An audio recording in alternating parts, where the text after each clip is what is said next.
Hello दोस्तों, आ चुके हैं एक नई वीडियो के साथ। दोस्तों, आज मैं आपको बताऊंगा कि आप कैसे कुछ ही सालों के अंदर गरीब बनेंगे। क्या हुआ? क्या मैंने कुछ गलत कह दिया? क्या आज तक आप लोगों ने सुना गरीब से अमीर कैसे बनना है?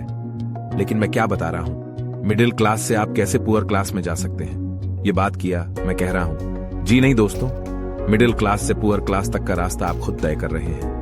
अभी कुछ ही सालों के अंदर आपका सफर खत्म भी हो जाएगा। आप अपनी आजू बाजू में देखकर ये कहेंगे कि मैं पहले तो मिडिल क्लास में था और अब मैं दिन दिन और गरीब कैसे बनता जा रहा हूं। आपको कुछ समझ नहीं आएगा।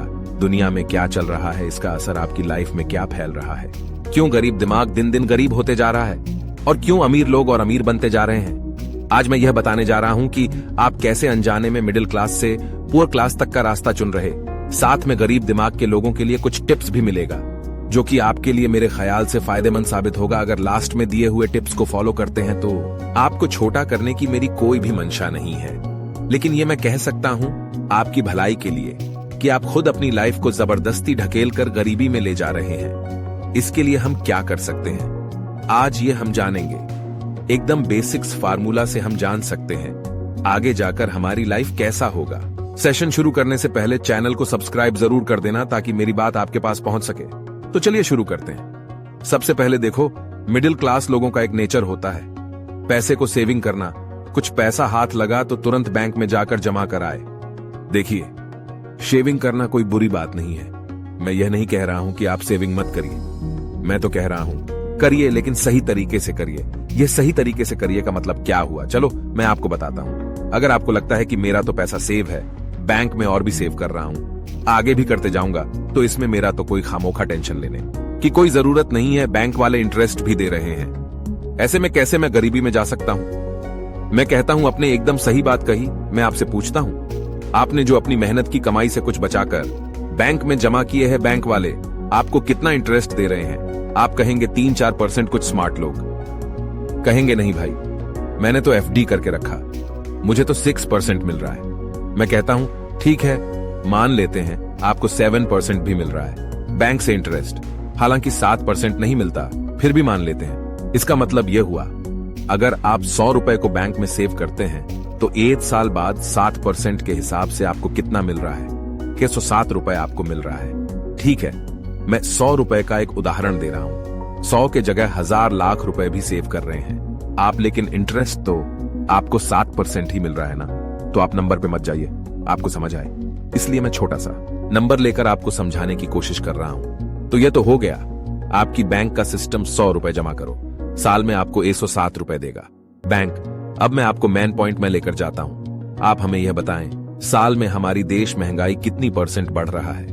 मैं आपको बताता हूं, 8% से ज्यादा साल में महंगाई बढ़ रहा है। अब मैं आपको बताता हूं, अगर इस साल 100 रुपए से कोई भी सामान खरीद रहे हैं तो अगले साल वही सामान खरीदने के लिए आपको 108 रुपए देने होंगे।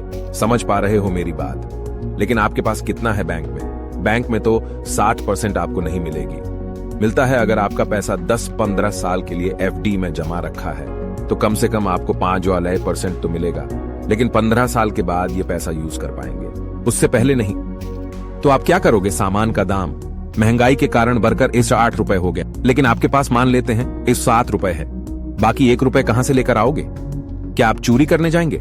आप कहेंगे 1 रुपए के लिए कौन चोरी करता है? मैं तो शरीफ आदमी हूं, मैं खानदानी परिवार का लड़का हूं, भूखा रहूंगा लेकिन चोरी नहीं करूंगा। मैं कहता हूं शाबाश। अब मैं कहता हूं आप क्या करेंगे? आप अपनी पहले साल की तुलना में इस साल खर्चा कम कर देंगे। आप मुझे कहेंगे दिन दिन सामानों का दाम बढ़ते जा रही है, तो क्या करें? खर्चा तो कम करना पड़ेगा, लेकिन मैं कह रहा हूं कब तक कम करेंगे? हर साल तो महंगाई तो बढ़ेगा, यह तो निश्चित है। और आप हर साल 2-3% करके आप अपनी घर का या फिर निजी खर्च कम करते जाएंगे। इससे क्या होगा? क्या आपको पता है? मैं आपको बताता हूं आप क्या करेंगे। मान लेते हैं इस साल आप अपनी टीवी का रिचार्ज नहीं कर पाए। खर्चा कम करने के लिए और क्या उपाय हो सकता है, मैं आपको बताता हूं। अगले साल करंट बिल में कमी करने के सोचेंगे। घर में फ्रीज है तो फ्रीज चलाना बंद कर देंगे बिल के चक्कर में, क्योंकि तब आप सोचेंगे पहले मैं अपनी जरूरत की चीजों पर खर्च करके बाद में जो पैसा बचेगा उसी से बाकी चीजों पर खर्च करूंगा। लेकिन हकीकत तो यह है आप पैसा बचा भी नहीं सकते। तो अल्टीमेटली क्या हो रहा है आपकी लाइफ में? एक साल में टीवी बेचेंगे, दूसरे साल में फ्रिज, तीसरी साल में एसी। ऐसे करते करते आप दिन दिन ऊपर उठने के बजाय दिन दिन महंगाई के कारण नीचे की ओर चले जाएंगे।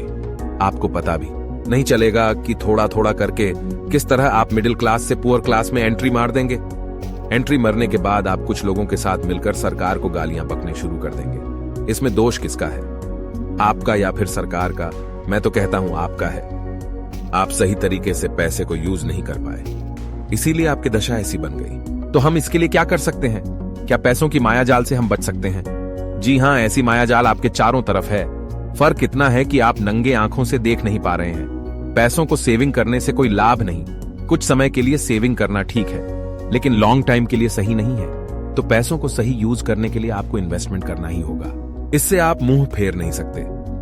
मैं अगली और एक वीडियो में बताऊंगा कि कैसे पैसों को आप सही दिशा में लेकर जा सकते हैं। मिलते हैं नेक्स्ट और एक वीडियो के साथ। तब तक के लिए जय हिंद।